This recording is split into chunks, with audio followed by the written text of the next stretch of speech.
उतरा लवकर. चला पुरी न चला लवकर. काय गाई दररोज काय ह्याच वावरात खुरपायला आणती ग?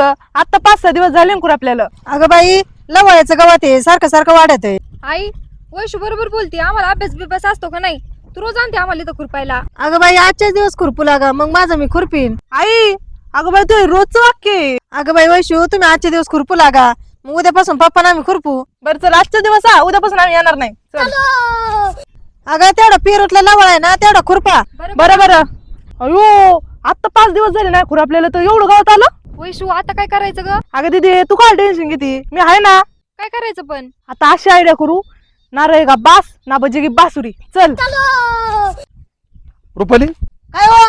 अरे दररोज वावरात तुम्ही खुरपा येता. खाली आंब्याचं वावर राहिले त्याला ती बांबू बांधायचे राहिले. अहो या पेरू सारखा लवळ येतोय मग मी काय करू? अरे पोरी कुठं खुरपी द्यात? तो का तिकडे पेरूत. अरे रुपाली त्या पोरीला दररोज नको आणू तू. त्यांचा अभ्यास आहे त्यांना अभ्यास करू दे ना. तर बोंबलत असतात माझ्या नावाने बघू काय करतात. ते पोरी लईच मन लावून खुरपी देतात काय नको बा. ए रुपाली काय हो आता काय केलं पोरींनी? अरे इकडे ये. काय हो? इकडे बघ. आई दीदी ही गावात जाक लय आले वर. ही पण जाक पटापटा जाक. ए लवाळ्या परत जा आमच्या वावरात आला तुला असं औषध मारीन परत तू येणारच नाही बाहेर. आता दम दिला आता नाही यायचं. ही कोणती खुरपायची पद्धत आहे? तू शिकवली काही? अगं बाई माझं डोकं बंद पडलंय पोरीं पुढं.